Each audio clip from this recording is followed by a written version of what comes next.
আসসালামু আলাইকুম আপুরা, আজকের ভিডিওতে দেখাবো বাচ্চাদের সুন্দর এই গটি প্যান্টের কাটিং ও সেলাই করা সহজ পদ্ধতি। সঠিক মাপ নিয়ে কিভাবে সহজে কাটিং করবেন, চলুন তাহলে শুরু করা যাক।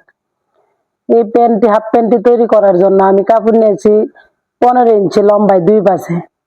যেহেতু প্যান্টের মাপটা হচ্ছে 13 ইঞ্চি, তো আমি 12.5 ইঞ্চি 2.5 ইঞ্চি পরিমাণ এক্সট্রা নিয়ে 13 ইঞ্চি 15 ইঞ্চি কাপড় নিয়েছি। তারপরে বাজটি খুলে এভাবে সাইড থেকে এক সাইড থেকে আমি 4 ইঞ্চি পরিমাণ দাগ দিয়ে এভাবে কাপড়টি কাটিং করে রেখে দিব।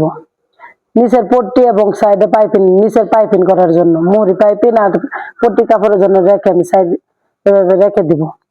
তারপর কাপড়টি সমানভাবে ভাঁজ করে মাঝখান দিয়ে এরকম ভাঁজ দিয়ে জোড়াটা সারিয়ে নিব। দুই পায়ের কুচির কাপড়ের জন্য মেন বডি যে দুই পাশে কুচি যে দুই পায়ের জন্য কাপড়টা আমি জোড়া সারিয়ে নিলাম। তারপর পট্টি কাপড়টা আমি কাটিং করে নিব।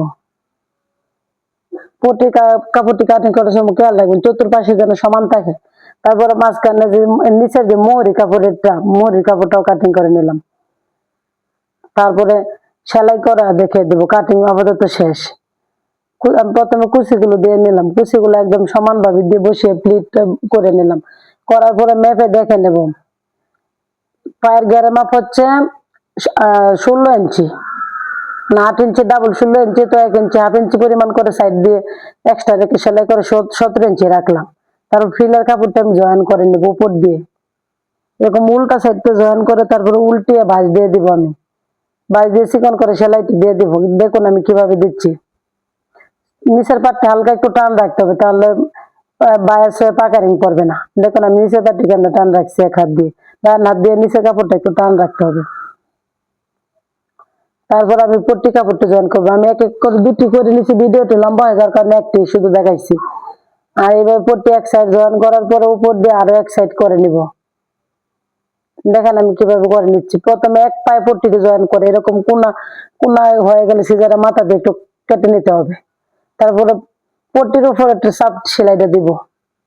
সাপ সেলাইটা খেয়াল রাখবেন যেন পট্টির উপরে পরে, তাহলে সেলাইটা মজবুত হবে, পট্টিটা সহজে ছিঁড়ে যাবে না। তারপরে এইভাবে বসে আমি আরেক পাও জয়েন করে নেব। আরেক পায়ের যে কাপড়টা ওইটা বডির সাথে জয়েন করে নেব। এক কথায় আমি পট্টির চতুর্পাশে জয়েন হয়ে যাবে। দেখুন আমি এক সাইড করলাম, তারপরে আর এক সাইড ঘুরিয়ে এইভাবে করে নিব। এই যে দেখুন আমি কিভাবে পট্টির আরেক সাইড জয়েন করছি। এই সাইড দিয়ে শেষের সাইড একদম সাইড পাট হয়ে যাবে, সাইডে জয়েন হয়ে যাবে। এই যে এই জায়গায় বসে নিতে হবে পট্টি কাপড়টি ভালোভাবে দেখেন যেন কোথাও কোনো প্লিট না পড়ে। এভাবে বসে আবার সিজারে মাথা দিয়ে একটু কোনা কাটিং করে নেব, তাহলে উল্টানোর সময় পট্টি কাপড়টি সুন্দরভাবে বসে যাবে এবং চাপ সেলাই দিতে খুব সহজ হবে। উপর দিয়ে যে দেখেন আমি উপর দিয়ে কিভাবে চাপ সেলাই দিয়ে নিলাম, ঘুরিয়ে আবার এই সাইড দিয়ে দিব। একদম এক মাথাতে শুরু করে আর এক মাথাতে শেষ হবে। দেখুন আমি কিভাবে চাপ সেলাই দিয়ে দিচ্ছি। চাপ সেলাই দেওয়া হয়ে গেলে তারপর আমি এভাবে টাপ ডাউন সেলাইটা কেটে নিলাম। কাটার পরে বাঁশ দিয়ে আমি রাবার করে সেলাইটা করে নেব। দেখুন আমি রাবার করে সেলাইটি কিভাবে করে নিচ্ছি। রাবার করে সেলাইটি করার জন্য প্রথমে এক দিক থেকে শুরু করব, করে এরকম বাঁশ দিয়ে 2 ইঞ্চি পরিমাণ রেখে শেষ করে দেব। তারপর মাথায় রাবার করে মোটা অংশ একটু মোটা নিয়েছি, মাথায় একটি সেলাই দিয়ে দেবো সৌন্দর্যের জন্য। আপনারা চাইলে দিতেও পারেন, না চাইলে স্কিপ করবেন। আমি দিয়ে দিলাম একটা বাড়তি সৌন্দর্যের জন্য। তারপর মাঝখানে দুইটা, যেহেতু আমি চিকন রাবার দিব এর জন্য মাঝখানে 2টি ঘর বানিয়ে নিলাম। নেওয়ার পরে এই যে দেখুন হয়ে গেল আমার বটি প্যান্ট কাটিং এবং সেলাই। সবাই আমার চ্যানেলকে সাবস্ক্রাইব করবেন, পাশে থেকে বেল আইকনটিতে ক্লিক করবেন।